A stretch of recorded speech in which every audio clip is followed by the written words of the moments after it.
En la Rusia de 1916, el clima social era el apropiado para asaltar el poder. En medio de un clima de intrigas en el entorno del zar, el 14 de febrero de 1917, los obreros se echaron a la calle en San Petersburgo. Unos pedían pan y otros que se reuniera la Duma. Nicolás II no concedió importancia a aquello. Las huelgas y el clima de agitación sacaron a la policía a la calle. Hubo muertos. Nicolás II abdicó el 15 de marzo. El gobierno provisional trasladó a la familia imperial de Pskov a Tsarskoye-Selo y de allí a Ekaterinburgo, donde en la noche del 16 al 17 de julio de 1918 serían asesinados por el comisario Yurkovsky y el comandante de la guardia Medvedev del soviet local. 2 días más tarde entró en vigor la Constitución soviética y daba comienzo la Guerra Civil. El 12 de septiembre se proclamó la República y el 25 Trotsky preparó el golpe de Estado con Lenin escondido en Finlandia. En aquella revolución apenas intervino el pueblo. Fue técnica, muy preparada. Rusia cayó en manos del Partido Comunista sin que nadie se lo explicara. Los bolcheviques, con menos de la mitad de los votos, disolvieron la asamblea en enero de 1918. El Consejo de Comisarios del Pueblo, que representaba a una minoría, hacía y deshacía desde el Kremlin, recurriendo al terror de las checas que superaron en crueldad a las cárceles y policía zaristas. En septiembre de 1918 se empezó a exterminar a la aristocracia, el clero y la burguesía. ¿Acaso no era una lucha de clases? Nunca se sabrá el número de muertos en aquellas jornadas de asesinatos masivos. Y esto era solo el comienzo. El Ejército Rojo, creado por Trotsky en 1918, iba a ser capaz de mucho más. La caída del zarismo impidió la presencia rusa en las negociaciones de paz. Rusia vio desmembrarse su imperio con la separación de Polonia y la creación de los estados de Lituania, Estonia, Letonia y Finlandia. No estaban los tiempos para aventuras exteriores ni para hacer frente a más problemas de los que podía afrontar. La guerra civil, con sus intrigas, sus luchas internas y el terrorismo, hicieron de Rusia un gigantesco hervidero de problemas. La propia división de los enemigos del comunismo, su antagonismo o ceguera al no saber ganar para su causa la voluntad del campesinado, dio el triunfo al gobierno soviético, cuyo ejército, fundado por Trotsky en 1918, desbarató las tropas del general blanco Denikin, a pesar de contar este con el apoyo de las potencias aliadas. En San Petersburgo, las huelgas eran cosa de todos los días. No se debía solo a dificultades económicas, sino también al resentimiento que levantaban las medidas del gobierno comunista, excluyentes de todo lo ajeno a su doctrina. Toda disidencia era sofocada con ferocidad y en el 10º Congreso del Partido Comunista se prohibió la disidencia y se acabó con la libertad de expresión y el debate interno. Se procedió al arresto de mencheviques y socialistas. Hubo exilios y purgas. Lenin pensó que aplicando métodos no estrictamente comunistas, las cosas podían marchar bien. De hecho, las exportaciones crecieron entre 1923 y 1924. También el comercio interno. A su vez, los precios agrícolas bajaron en casi un 60% en 1923. Este dato hubiera sido una noticia excelente de no haber subido en un 80% los productos manufacturados. Ante desproporción tan brutal, los campesinos dejaron de vender sus productos y de comprar manufacturas. En 1924 murió Lenin, dejando una profunda escisión en el seno del comunismo ruso. En 1922 se había cambiado el nombre de Rusia por el de URSS, Unión de Repúblicas Socialistas Soviéticas.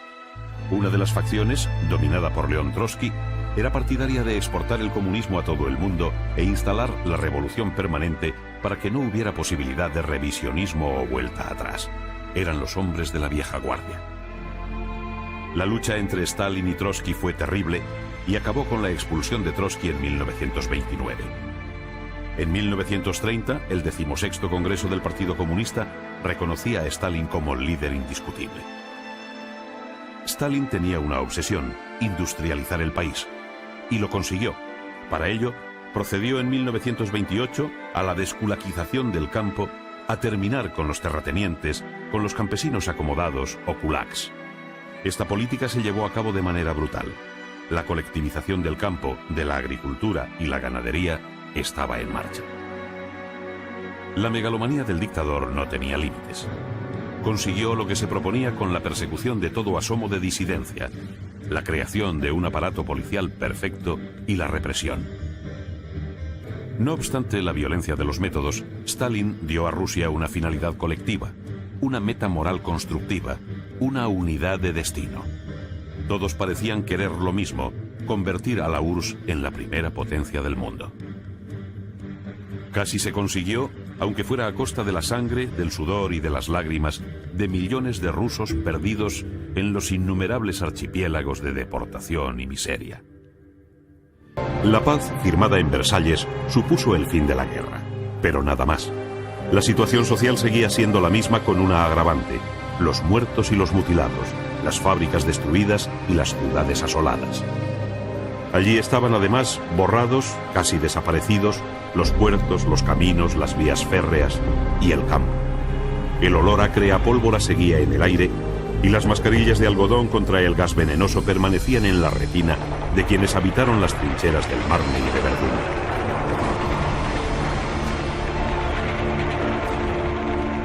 Europa mostraba las cicatrices de una guerra brutal y ofrecía el aspecto de un inválido gigante que surgía de entre las humeantes ruinas. A ese cuadro desolador se unió muy pronto la subida de precios, el estancamiento de salarios y el paro derivado de la desmovilización. Las secuelas del desastre vivido serían el caldo de cultivo para el desorden político y la intranquilidad social. El aparente éxito de la Revolución rusa envalentonó al proletariado. La izquierda hizo creer que la hora de la redención obrera había llegado y se disparó la lucha por el poder entre el sindicalismo de izquierdas y la autoridad establecida. La consigna sindical de las facciones anarquizantes, que proliferaron por doquier, fue crear desorden en calles y fábricas, y las organizaciones de credo marxista provocaron huelgas sin otro fin que la desestabilización. El panorama era sombrío. En la Francia de la Tercera República, el regreso a la normalidad se produjo con cierto optimismo. Georges Clemenceau, que dejó el poder en 1920, estableció la jornada de 8 horas.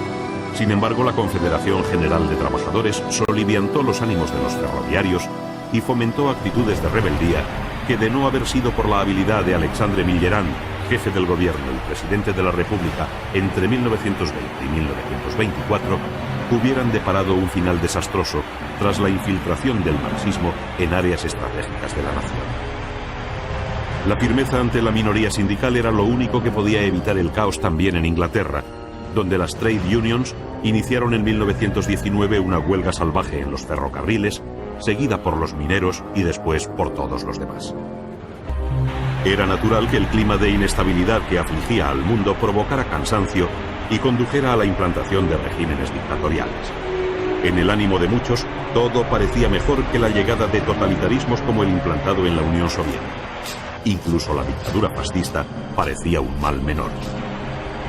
El totalitarismo se extendió desde Bulgaria, con el golpe militar de Zankov en junio de 1923, a repúblicas iberoamericanas como Bolivia o Argentina. Pronto iba a recorrer también España, Italia, Alemania, Portugal, Polonia y otros países alrededor del mundo. También la situación italiana hizo crisis en 1921 y, como en España, la huelga general fue seguida de campañas terroristas sin más fin que humillar al gobierno. Italia acababa de enterrar a 500.000 de hombres y tenía que atender a 500.000 heridos de guerra. Este trágico balance no había sido gratuito. Le había costado endeudarse en más de 4.000 millones de dólares que tenía que devolver a Estados Unidos y a Inglaterra. Pero eso no era lo más grave. El rendimiento industrial decayó, apareció la inflación y luego el paro, el hambre y la conflictividad social, debida en parte a la decepción que supuso el Tratado de Paz de Versalles. Se había ganado la guerra y se había perdido casi todo lo demás. Se habló de victoria mutilada. Benito Mussolini iniciaba su carrera en Milán, donde en marzo de 1919 se proclamó el partido fascista bajo los apellidos de republicano, socialista y democrático. Mussolini, que había sido pacifista y antipacifista en un breve espacio de tiempo, era venal y peligroso. En los Facci di Combattimento, o escuadras de acción, había de todo: excombatientes de buena fe, maleantes y facinerosos. A pesar de todo, cuando en noviembre de 1919 hubo elecciones, el fracaso fascista fue sonado. En 1921 se fue de nuevo a las urnas y Mussolini, que ganó terreno, fundó el Partido Nacional Fascista a finales de aquel año. Como en el resto de Occidente, la oleada de algaradas callejeras no cesó. En agosto de 1922, la huelga general convocada por anarquistas y socialistas movió a Mussolini a lanzar un ultimátum: si el gobierno no resuelve los problemas, él lo hará. 2 meses después marchaba sobre Roma y era proclamado duce por millares de camisas negras. Ya era tarde para todo. En Europa, la situación económica de la posguerra fue crítica, aunque tenía a su favor un hecho positivo: la necesidad de reconstruirlo todo. Así, entre 1919 y 1920, hubo un periodo de expansión que fue posible gracias a los préstamos comerciales norteamericanos. Pero cuando en 1921 las propias necesidades internas de los Estados Unidos hicieron imposible continuar con ellos, la crisis irrumpió con fuerza, sobre todo en Alemania. Todo lo que era malo para Alemania era bueno para Hitler, sujeto diabólico que en 1922 dio a conocer en Múnich su nacionalsocialismo. Parecía un movimiento más de los muchos que situaban el bien común por encima del individual. Heredaba la estructura y orden inicial del Partido Obrero creado por Anton Drexler en 1919, el DAP, pero era otra cosa. Entre sus 25 puntos llamó la atención el feroz antisemitismo y el intento de galvanizar a la gente con el rechazo a Versalles, tratado que entraba en vigor por entonces. En Alemania la inflación era galopante en 1923. Su economía estaba casi en bancarrota y el hambre hizo su aparición. Los precios subían de hora en hora, llegando a valer $1 americano 75.000 marcos alemanes el 1 de junio de 1923 y el doble un mes después. Para atajar aquella locura se creó en 1923 el Deutsche Rentenbank, con la garantía del gobierno norteamericano, ya que los aliados se habían incautado de los recursos del país. Con la momentánea normalización se estabilizó el marco y se saneó la industria. Pero los socialistas acusaban al gabinete de Stresemann de ser duro con la izquierda y blando con la derecha y le retiraron el apoyo a finales de 1923. En connivencia con el mariscal Ludendorff, Hitler intentó un golpe en Múnich con el apoyo de Baviera. Se proclamó el estado de excepción. Hitler fue encarcelado. El putsch fracasó, pero la popularidad del antiguo sargento austriaco subía por momentos entre una población cansada de las humillaciones de los aliados que, como sanguijuelas, exigían el pago de la deuda.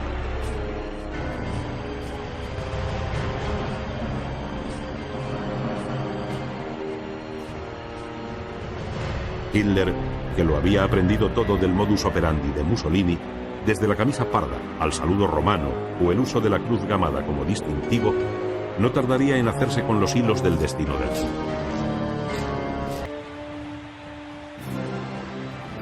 La paz firmada en Versalles no podía hacer olvidar los muertos, ni apartar de la mirada las ciudades devastadas que seguían allí, cuadro desolador al que se unió el desorden civil y el paro. Caldo de cultivo para las dictaduras. Era necesario olvidar tantas cosas. Para ello nacía aquella época dorada. Por doquier se percibe un ansia de vivir, un deseo de desquitarse de las atrocidades sufridas y recuperar el tiempo apretando hasta el fondo el acelerador de la vida. Hacia 1925 la guerra quedaba lejana y el dinero corría con fluidez.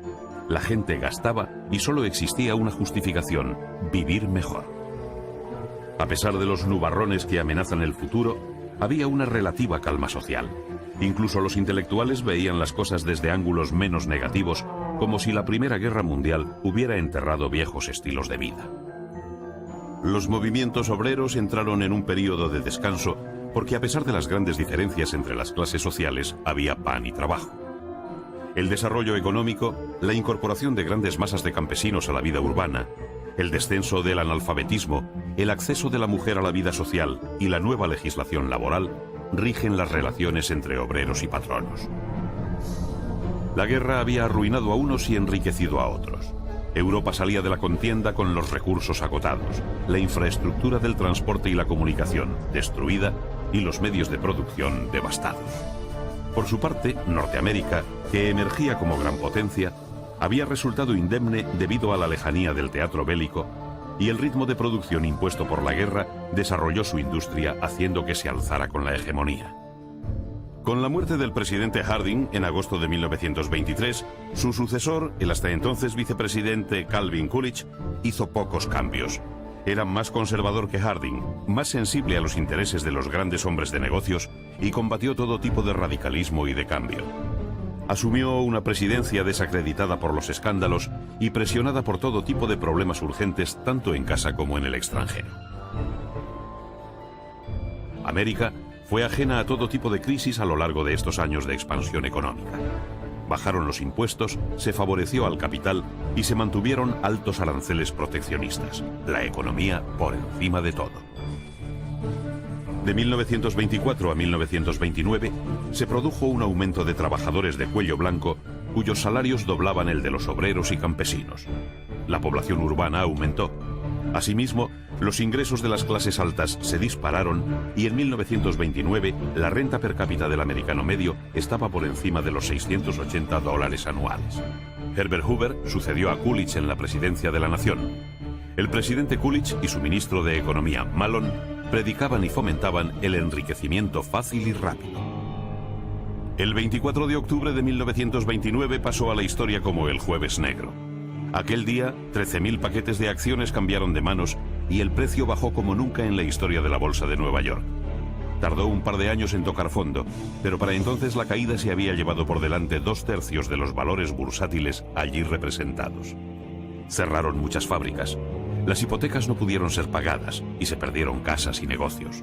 Los bancos fallaron, se dejó de pagar dividendos, bajaron el trigo, el algodón, el cobre, el petróleo, la carne y una larga lista de productos básicos, y el poder adquisitivo de millones de familias se hundió irremediablemente al tiempo que caía el comercio exterior en picado. El paro se extendía de manera alarmante. En 1927, Chiang Kai-shek dio fin a las guerras civiles y al frente del Ejército Popular Republicano marchó hacia el norte para unificar el país y conquistar Pekín en 1928. El mando del Ejército Popular se escindió en dos tras la toma de Shanghái. Los conservadores se alejaron de los asesores soviéticos y trataron de fundar un estado totalitario. La extrema izquierda se consolidó en las provincias de Jiangxi y Fujian y fundaron un gobierno comunista bajo Mao Zedong y Chu Te. En 1925, el Japón estaba inmerso en una campaña a escala mundial para captar mercados. Era la única salida a la grave crisis económica en que estaba sumido. A la muerte en 1926 del emperador Taisho, todos entendían que acababa una época y se iniciaba la de Hirohito, la era Showa. En 1931, los oficiales radicales iniciaron por su cuenta la guerra de Manchuria, condenada por la Sociedad de Naciones, que no reconoció aquel nuevo Estado. Ante la actitud de Occidente, el Japón dejó aquel organismo en marzo de 1933 y, contraviniendo lo dispuesto por el Tratado de Washington, comenzó a rearmarse. A su vez, las cosas no se solucionaban tampoco en Alemania, y cuando Hindenburg fue reelegido, nombró canciller a Hitler.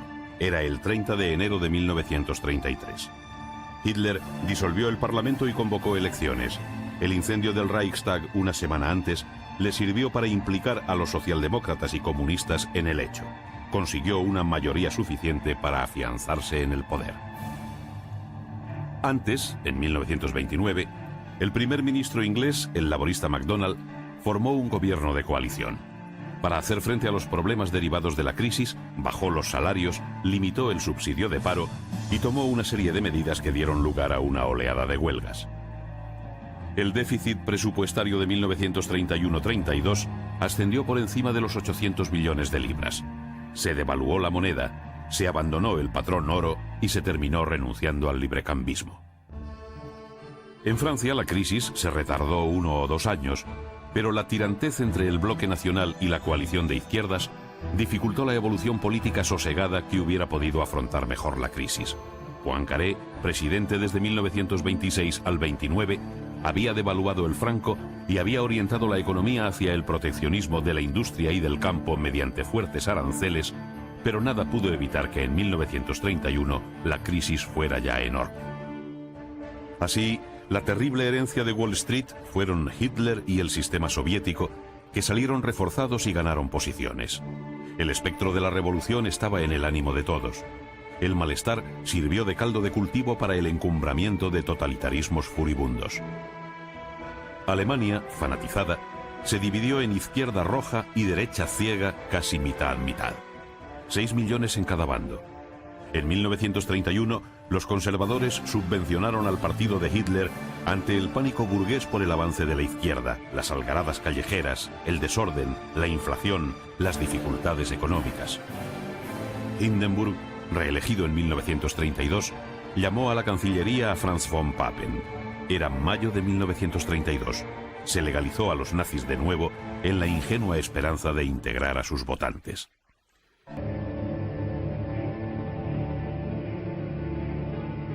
Tras una posguerra difícil, el mundo se deslizaba hacia otra guerra.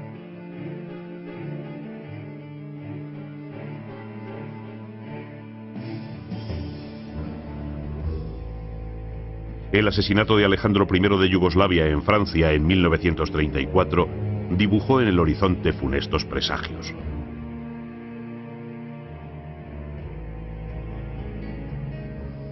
En América comenzaba la era del New Deal, empezar de nuevo para afrontar la crisis económica. Reformar, reconstruir, repoblar, rehacer, eran verbos que Roosevelt conjugó bien ante la creciente conflictividad social.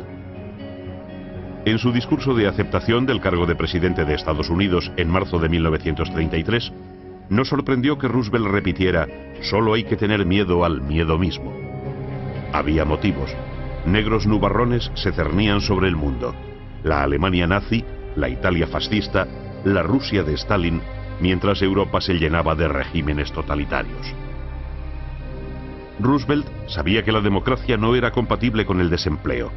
De eso hablaba en sus charlas junto al fuego.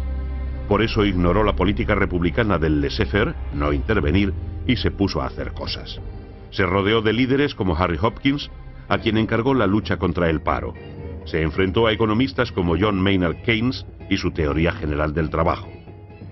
A partir de 1935, tras el impulso dado a la agricultura, la industria y las obras públicas, Roosevelt se centró en mejorar la vida. Organizó el seguro de desempleo, de vejez e invalidez y garantizó el derecho de huelga. Los parados esperaban trabajo y ayuda y lo consiguieron.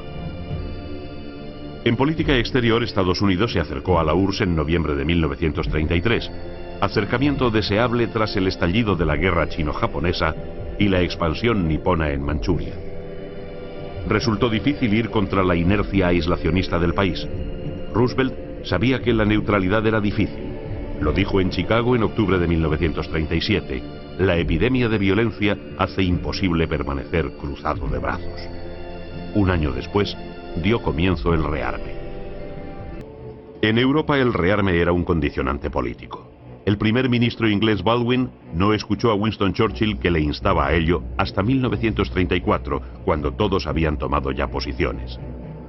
La URSS pasó de 600.000 hombres a 1 millón. Italia mantenía en filas a 500.000. El mariscal Pétain restableció el servicio militar de 2 años en Francia y Hitler ordenó medidas similares creando la Wehrmacht, el ejército nacional, en contra de lo dispuesto en Versalles.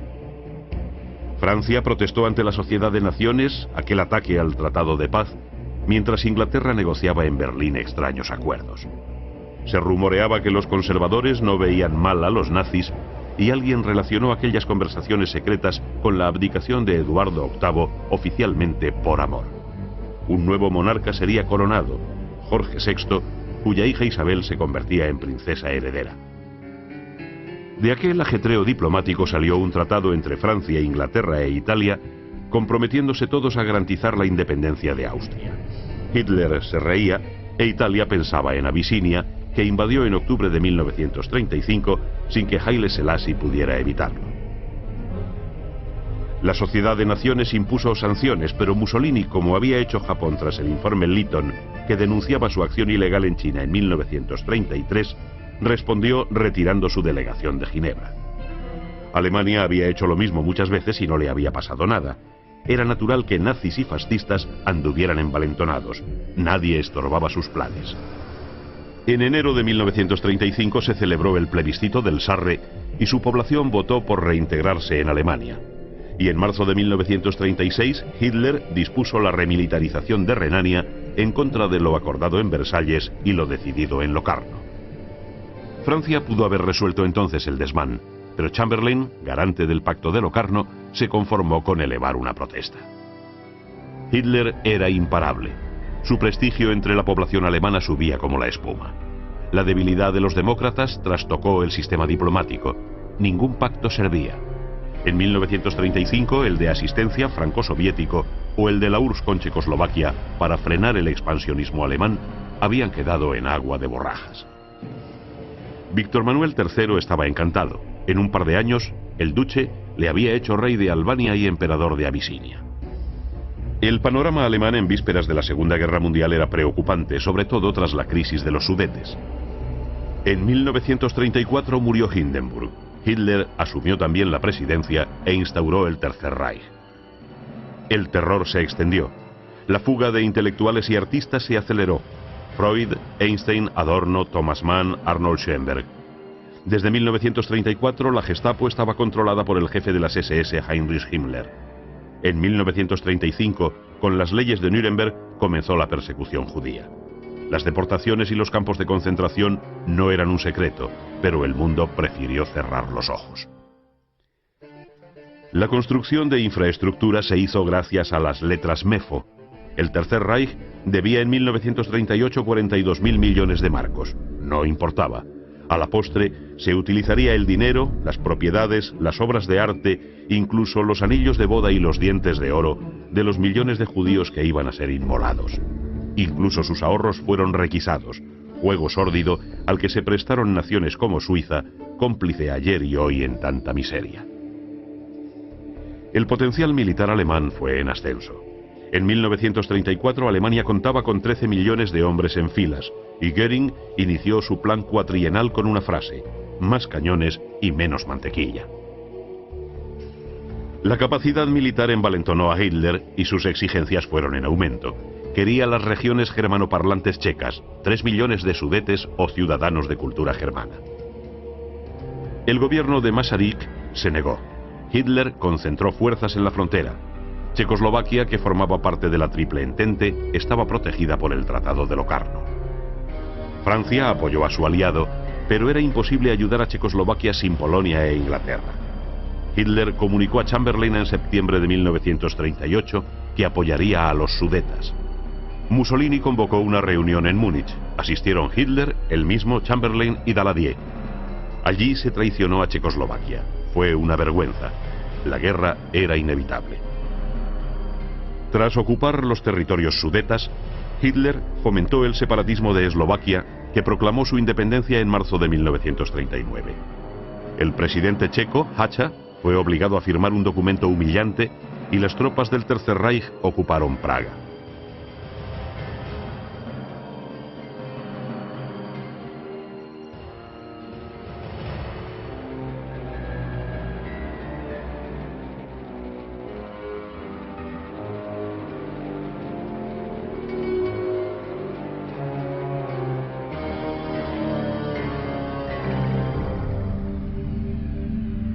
Inglaterra y Francia se apresuraron a garantizar la independencia de Polonia, que iba a ser la próxima con el pretexto del corredor de Danzig.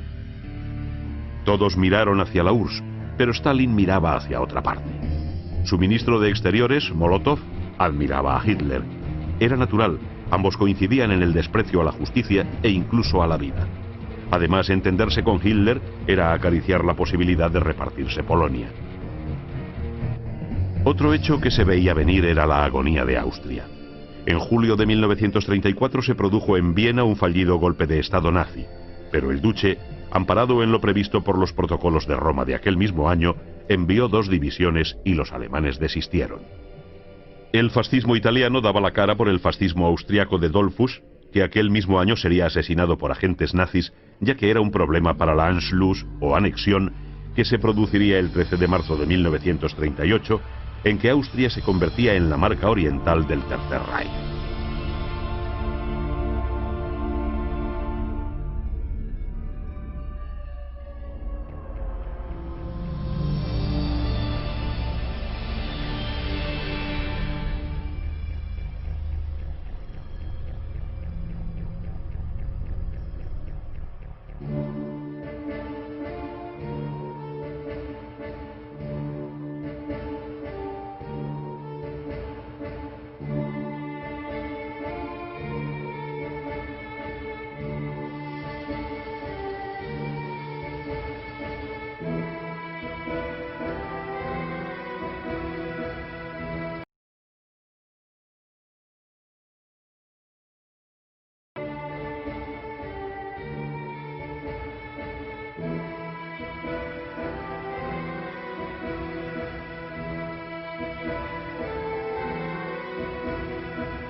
En China, Chiang Kai-shek asumió la presidencia en 1935 tras vencer al Ejército Rojo. Terminaba una parte de la guerra civil. Un año antes, Mao Zedong había empezado la larga marcha de los supervivientes, un recorrido de 10.000 kilómetros que terminó en 1936 fundando en Yenan su República Comunista. Aquel año, Chiang Kai-shek fue detenido por los generales manchúes porque no atajó la penetración japonesa en Manchuria. Zhou Enlai consiguió liberarlo a tiempo para participar en la guerra chino-japonesa que lideró Chiang Kai-shek tras una alianza entre el Kuomintang y los comunistas. En 1937, Japón, que un año antes había estrechado su amistad con Alemania en el pacto anti-Comintern, invadió China con un pretexto banal: el incidente del puente de Marco Polo cerca de Pekín, donde soldados japoneses y chinos intercambiaron disparos. Así dio comienzo la guerra chino-japonesa, que acabaría 8 años después. Aviones japoneses bombardearon la capital china. Las tropas niponas desfilaron por Nankín tras desembarcar en Shanghái. 1 millón de kilómetros cuadrados fueron ocupados y con ellos cerca de 60 millones de chinos. Mao Zedong y Chiang Kai-shek depusieron sus diferencias. En Palestina, el acceso nazi al poder disparó la inmigración judía, que en 1935 superó los 60.000 inmigrantes, el doble que 2 años antes, y los árabes pidieron a Inglaterra el cese de aquella inmigración. Los nacionalismos, la lucha de clases, el odio racial, todo junto creó una voluntad de enfrentamiento. El conde Chiano, ministro de Exteriores de Mussolini, preguntó a su colega alemán tras la toma del corredor de Danzig si era eso lo que querían los alemanes. Y Ribbentrop contestó con tremendo cinismo: no, ahora ya no, ahora queremos la guerra.